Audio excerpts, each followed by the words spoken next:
All right, guys, listen, thanks for taking the time to do this again. It is a pleasure to speak to you again, 10 months on from when we last spoke. First things first, how's your day going?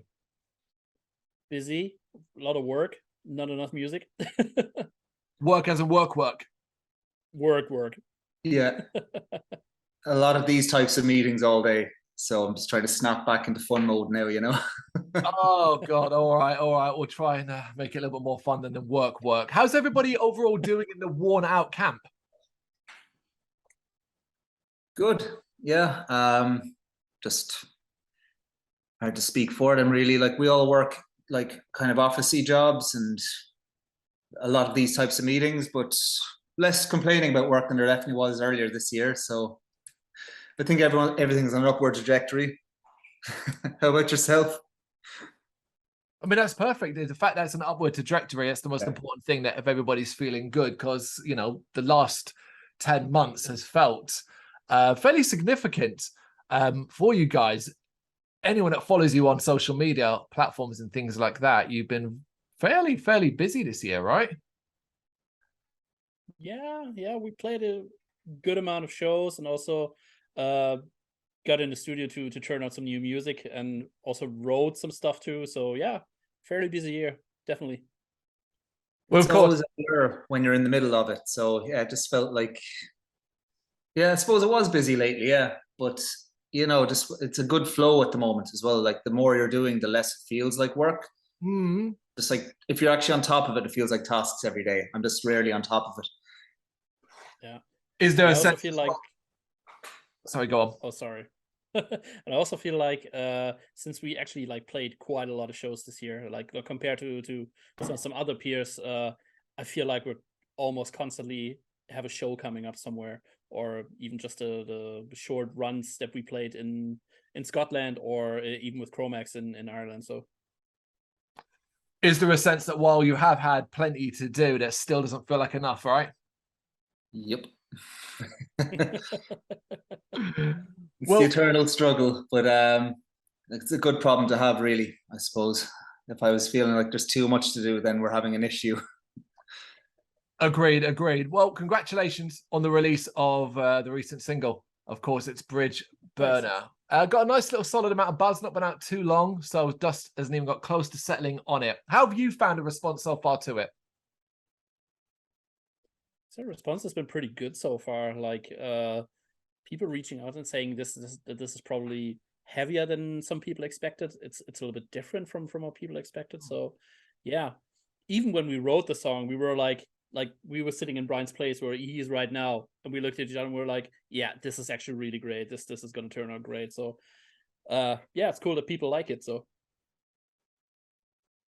Yeah, I'm just like being honest, like this was one of the first songs in quite a while where the three of us straight away were like, this is it. Like, you know, this is straight away we need to finish this song, and then we just kind of wanted to even get it out. So I mean, even if people hated it, I'd still be proud of it. But yeah, the response has been great. I think because the EP wasn't that long ago, maybe it's like more people are hearing it now as well. So it's good to see maybe a little bit of just getting into fresh ears as well. People that don't know us, so the critique is impartial, but you know, it's just good to get into fresh ears, really.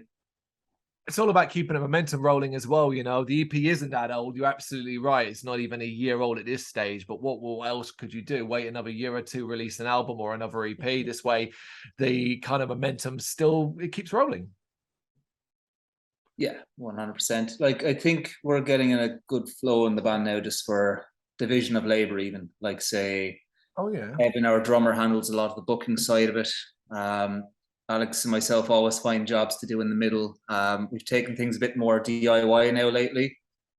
In the past, it takes a while in the band to get a flow and learn how to communicate well and have that bit of trust, and even a shorthand when you're trying to do video jobs or, you know, agree on a bit of artwork. Sometimes there'll be more arguments, more miscommunications in the middle, whereas now things are a bit easier. Like it's just much easier to keep things going that way as well. Has something prompted that? Is that just a natural kind of where you've got closer and developed as a unit? over the last years? That's something that's just kind of grown more as you mature, I guess.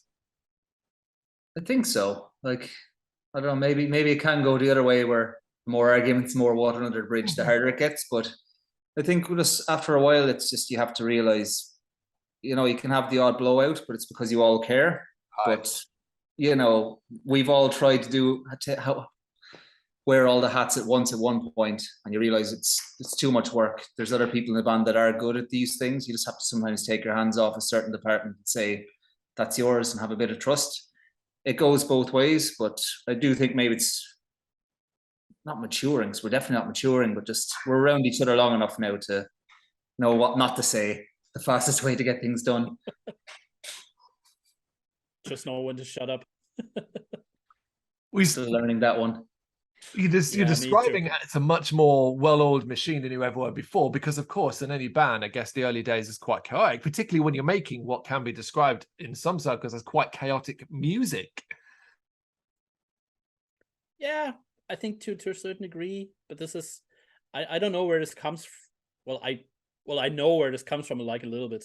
Like Brian and I, we dabble pretty much into these kinds of music, these kinds of bands, but I feel like when it comes to communicating within the band, like this is way more straightforward. And it's weird. Like the music gets more chaotic, but I think within the band it gets more straightforward. Actually, you have those little moments of going, that guy in the band would love this riff, and you know, you can almost gaslight them a little bit now. It's like we'll get to sneak in that riff I love now. If we put that riff next to it, somebody else will love, you know. But it's just learning where to compromise, really, like where your hill to die on is sometimes, you know. Fantastic. I love that. Sticking with Bridge Burner then, what did you initially envision with the track? What did you picture in your head? What did you plan? And did the end result match that very early vision? I think you will get two very. You started the song, different... Alex, so you definitely handle this one. So I think you will get two very different answers from Brian and myself, because like everyone has their own vision and their own idea, like where a song goes. Like when I had like the first couple of riff ideas, which are actually based on some ideas that Evan had on guitar. Like we were sitting remotely, it was still like tail end of the pandemic, and Evan had just like some riff ideas, and I was like, you know what? I'm just gonna grab my guitar, come over, and I just wanted to create a song that's very punky, that's very raw, that's very abrasive and aggressive, but actually turned out like a little bit different. It is an aggressive song, right? But it's not really punky at all if you listen to it. So it's actually pretty far from where I thought the song would be, but it doesn't mean like I think the song is bad. Quite the contrary. I suppose punk is still through your style, so it's like your chords make it sound more post-hardcore at a certain point. But yeah, I think the first definitely about the first 2.25 minutes almost that are in the song now came from that first night where we were in this room jamming. I think it was pretty straightforward. So like we had a pretty similar vision. We loved the first few riffs, and it was just like what suits next. And sometimes we fall down holes where it's like this needs to match a thing later, or we just decide early on something's a chorus, what needs to come back. But this, we just let the song lead us, I think, more this time. We went up to our practice space then and finished out the arrangements. There's a few places where we like collaborate riffs or tried out different rhythms. But this was actually a pretty fast song to finish. I think we all just really just let the song dictate what to write next. That's why there's so many riffs in it, I think. And also I feel like when I think back of it, probably most of the song, except for like two parts, were actually written in that one night. Probably, yeah. At the time, can you remember this? Were you conscious of showing growth from waste, even though it was only 10 months or probably, well, even less for when you were working on the song? But was that something you thought about, or did it never enter your minds? Not really for me. I think you like say we have looked into like say sometimes when we write we do go in with an idea, let's write a song like this. But sometimes those rules can make it a bit hard to finish the song or to let it lead you. I think this song did really just materialize. You know, we didn't have too much riding on like, let's do something drastically different to this or that. Since the EP, Alex changed guitars and tuning, and he went to the 7 strings he loves playing. So that has us playing on a lower register. I think that does bring out something different in our playing. So that made it naturally different anyway. But we're still going to have that thing where you play the same few rhythms with your right hand and have your chord library in your left, you know. So it's not like we were going to be playing K-pop or gypsy jazz too quickly either. And I feel like when you start, and that's just my own opinion, but when you start to try to reach like a certain thing, or like to cater to a certain group, or cater to growth or whatever, it's not just as honest. Like, I really like music that is honest, that is direct, right? And like when we wrote this, or when we write music in general, there's just like 4 people that I care about, nothing else. Well, makes sense, because in theory, growth musically should come very naturally as you grow as musicians, as you learn new things and continue to expand your own minds. So it should be really natural. Yeah, exactly. Should be. There's always imposter syndrome. And I think the only way to go is natural, because anytime I've ever even tried to write something outside of my own style, if I don't understand the style well enough and I just decide to write something in someone else's style, it's always going to be a watered down version of someone else's anyway. So all I can do is pick up the odd right hand pattern off Alex's style maybe, and, you know, start to write riffs more like Alex, I suppose, but still have to have my sense of melody maybe. Otherwise, I think we rubbed off like to a certain degree on each other. Like, you became much more like a rhythmically type player. Like I said to you before, like I feel like the rhythms you are playing are way tighter than in the past. While I try to, at least I try to, I don't know if I succeed, but I to do some chords or melodic stuff that we probably haven't done before. But this is just so challenging myself, you know. Yeah, what to be doing. Heading off the next argument too then. Oh yeah, here we go. What then do you think was the most challenging aspect of working on Bridge Burner? And likewise, in tandem with that, what was the most rewarding thing? Oh, I have a good answer for this. I think these are actually both the same thing. I actually was going to say the same. Yeah. It is 100% the ending. Like, we played Oh, okay, you had something different in mind. I was going to give the same answer, but done completely differently. You go first anyway. All right. I'm pretty curious to see what you're saying. So, yeah, I feel like the ending. We played Bridge Burner actually for quite some time this year on the shows this year, but we had like, I would say, like a half-finished version that to us at the time at first felt like, yeah, the song is done. Like the whole ending part, the whole, people say it's a mosh part or a breakdown or whatever. I don't feel it is like this, but this was completely missing, and we were then we were in our rehearsal space and saying like, okay, we need something to finish off the song. And I'm like, yeah, you know what, I'm actually good the way it is. And I remember like Evan and Brian saying, no, there something needs to come afterwards, and we were just toying around, and I had this one riff, and we played around with it for quite some time. What can we do? I don't know, like, let's just keep the song as it is. And I had this one riff that I wrote like 5 years ago. So like somewhere in the drawer, I'm like, hey, let's try this. And it fit right away after trying out tons of things. And it was hard to get it done. But like when we play it live, I think it's super rewarding. I remember the first time we played this in Belfast, I felt like while we were playing it, I'm like, oh, Jesus Christ, this is actually extremely heavy. So yeah. You had your little moment of Meshuggah worship more than any other thing we've done so far anyway.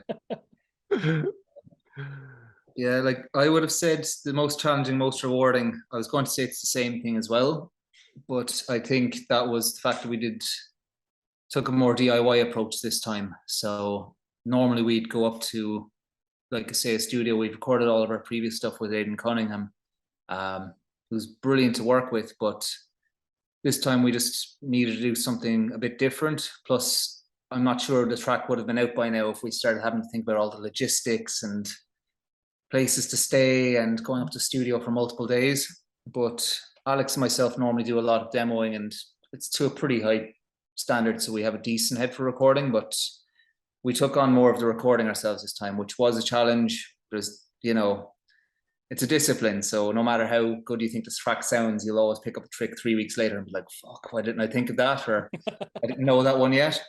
But then it's rewarding as well, because it's got a bit more confidence now in us that, like, Evan recorded the drums locally in the School of Music with Christopher Hockey, and he came up to our practice space and did the vocals then as well. But we handled the bass and guitar recording ourselves. So now it's much easier, more streamlined if we want to go down that road in future. We know the results can be good.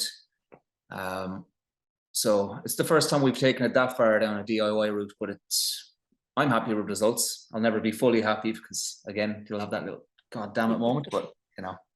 But what an incredible extra string to have to your bow. And as you continue, if you continue that path, you learn, and what you pick up and what you can develop from that is only going to benefit not just the band, but you personally.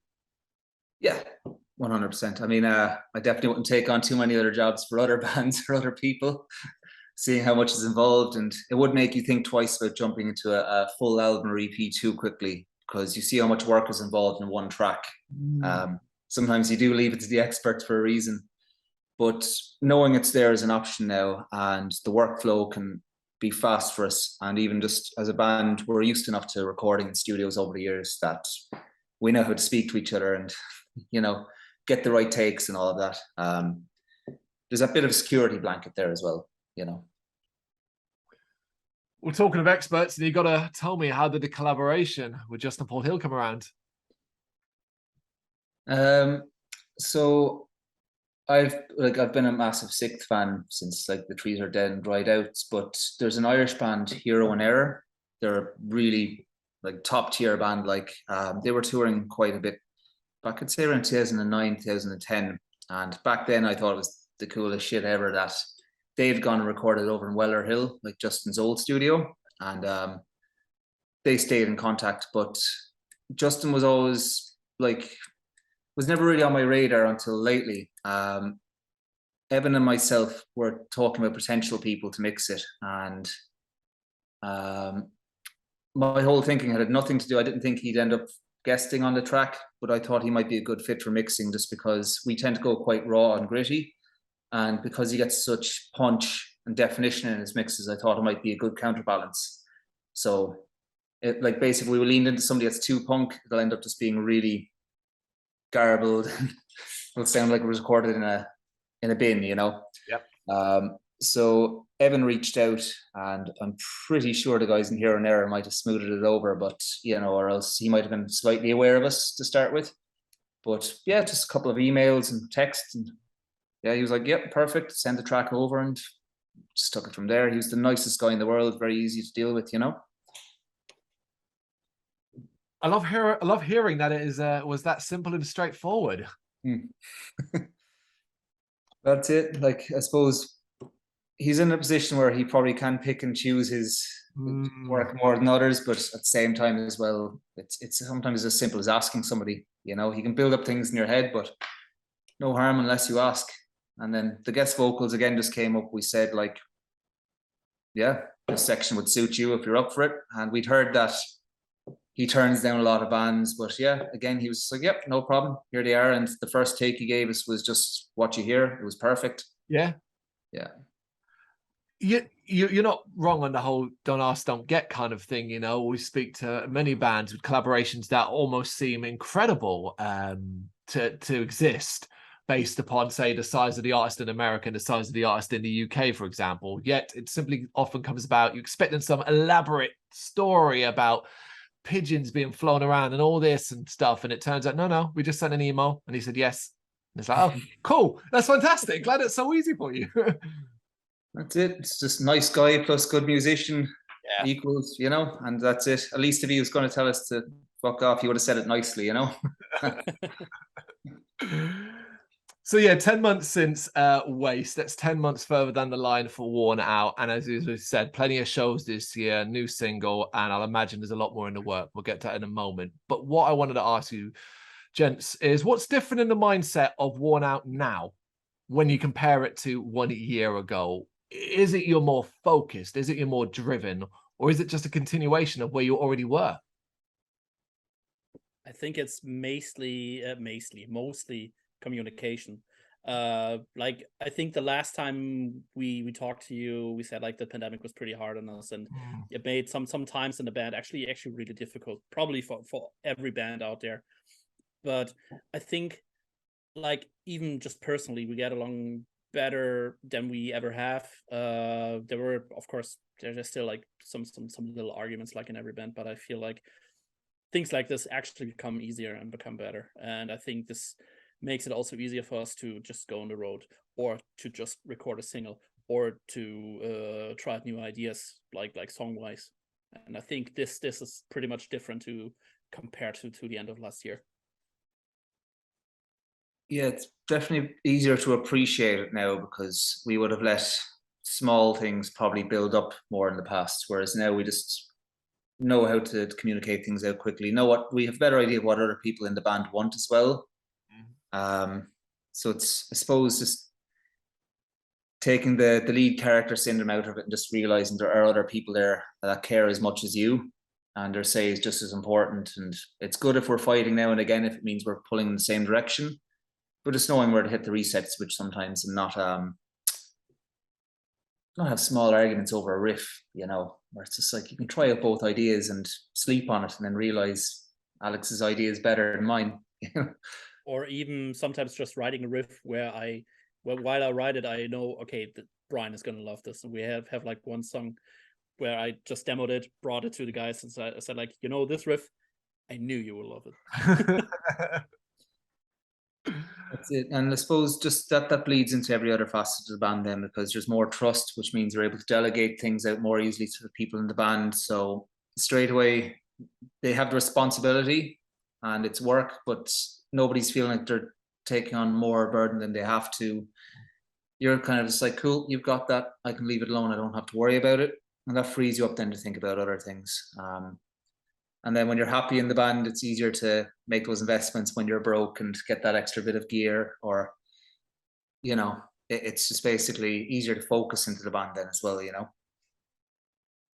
Guys, those are lovely words, man. Hearing you talk about it, I really, really get what you're trying to say, and I can feel it between the pair of you. It has been a good year looking in from the outside. So I want to ask you then both, a highlight of 2022. Be it shows, be it the release of the single, be it something else. What's been a highlight for you in Worn Out of 2022 so far? Because technically we've still got 2 months. Yeah, I think probably the coolest thing is still coming up, in my opinion. Oh, really? Yeah, we will play the Siege of Limerick on a short Irish run later this month, actually, and we're pretty high up on the bill, which to my surprise at least. So I think this will be pretty cool. But I think so far, I would say the Chromex shows. The guys were pretty nice. The guys were pretty cool. Even Harley, he was like, he's exactly like you would imagine him to be, like saying brother all the time and just talking like this, and it's also awesome. So it was really cool playing with these guys, and actually realizing while we were playing that the guys were actually watching and actually like seemingly enjoying the stuff. So there was like a huge like check for me, at least.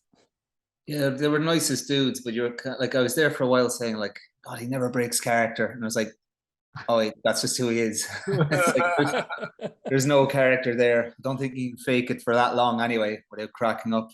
But like I would have probably said the UK tour was like a highlight for me. But again, like Alex, I think the best thing is coming at the end of this month. Like, we're bringing back over the bands that we toured with in the UK back in spring, Below the Neck and Lower In. So they're getting to see a bit of Ireland, and then so we've Cork, Dublin, and Limerick over the 28th, 29th, and 30th.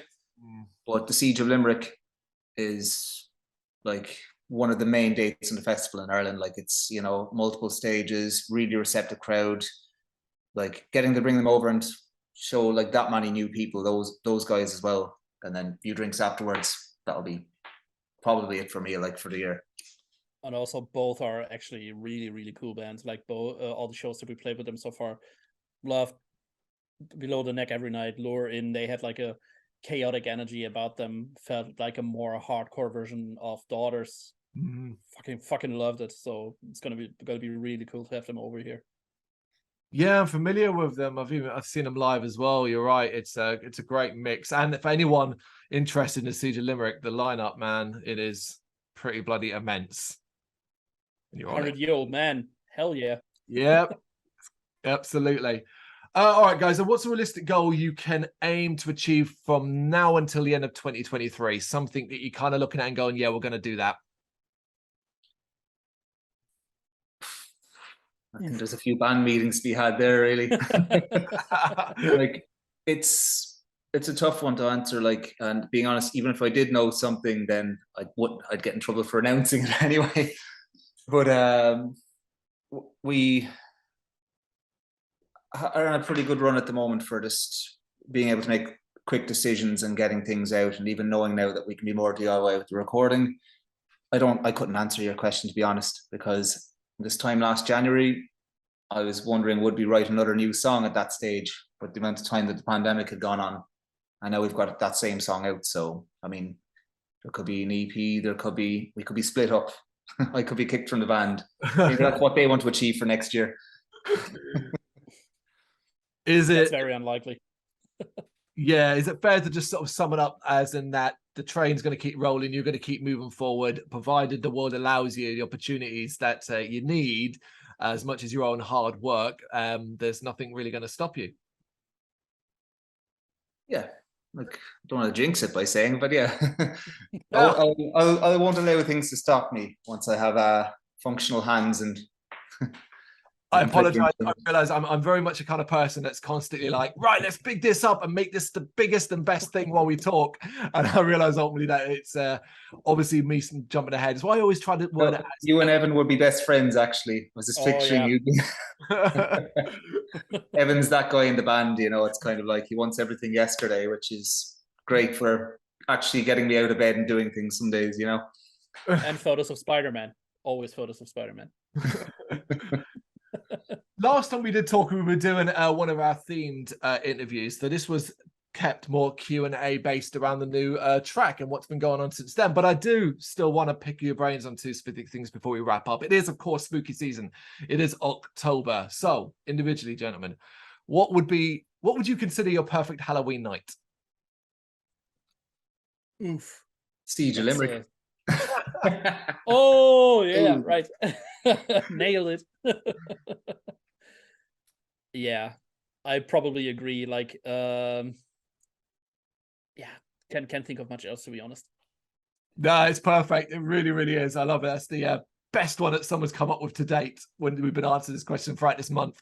So the only thing I could top it with was for ages convinced myself I'd dress up for this gig, but I realized every idea I have is just something where nobody will get the reference. So I'll just look really weird. So yeah, my ideal Halloween would just be being able to actually get a costume sorted or work out what's actually funny and then play the Siege. I'm still contemplating doing the Dad Fred Durst or not. I don't know yet. Dad vibes. Dad vibes. Fantastic. All right, guys, last one then. And in the worst possible ghost face voice, I don't know if you can do that or not. You probably need the mic thing. What's your favorite scary movie? Oh, there are actually a couple. And I think I said this exactly the same movie the last time. Or is it still the same? It's probably still the same because I haven't seen anything topping it yet. So I think it's actually still Midsummer. Still 10 months later. Still. See, Hereditary is my favorite of his movies anyway. But yeah.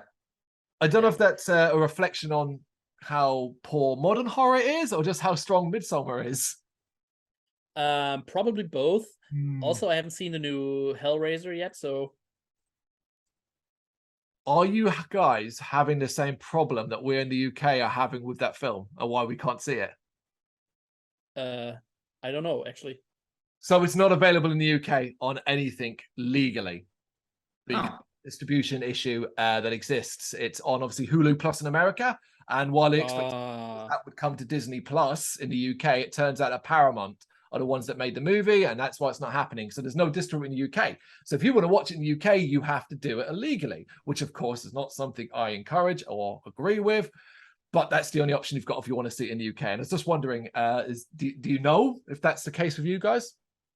I'm actually Googling this right now. Yeah, my thumb's completely off the pulse there. My finger. Yeah. Which is finger or thumb on the pulse? Finger on the pulse. There we go. What did I say the other night? I said the stakes have never been thicker the other night. Then I corrected myself with bigger. So yeah. It works. Yeah. I'm not sure about the rights thing. Being honest, you've probably just made a sale for torrents there to me anyway. Because I wasn't aware of that. Well, there's plenty more coming out if you're interested in the new Halloween film. I'm patching. I don't know, they lost me. Like, I was always so behind the curve with horror movies in general that I'm still catching up on the actual classics. But that's ruined me now lately, you know?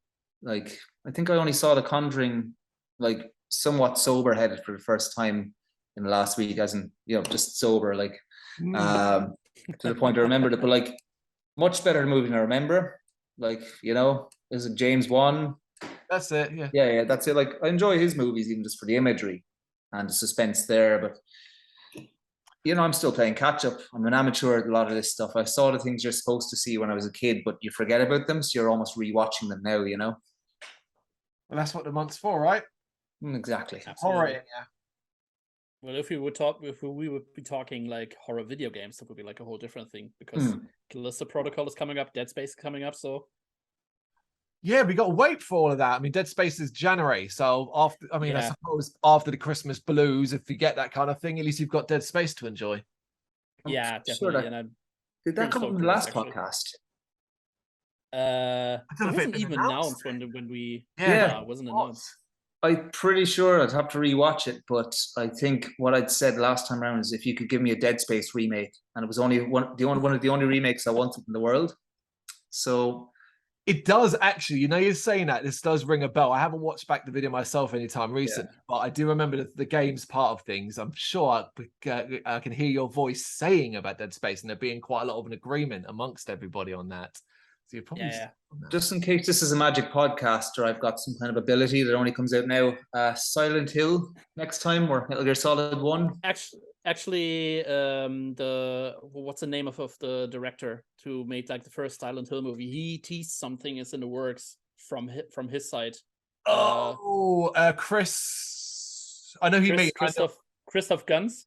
Yeah, Christopher Gaines. That's it. Yeah, Christopher Gaines. I read the same thing, and I'll believe it when I see it. Yeah. I've been hurt too many times when it comes to this. It's Konami. So look, we'll just I'll waste. Actually, so is Metal Gear Solid. Right, we'll waste the bet on Portal then. We'll just hope for an orange box remake. You know, now that you said you have some like oracle powers, remember the last time when you said on a podcast, and I think it was even this podcast, oh yeah, the only thing would be like if Alex like catches COVID and we have to cancel shows, and like 2 or 3 days later I catch COVID and we had to cancel the show. That was the first show back after COVID as well, Yeah. Right, I'm going to stop this interview right here then before you say something else and end up making someone else ill or they'll cause more damage. Well, if you can just stop me being a pessimist, you'd be okay, but I call myself a realist.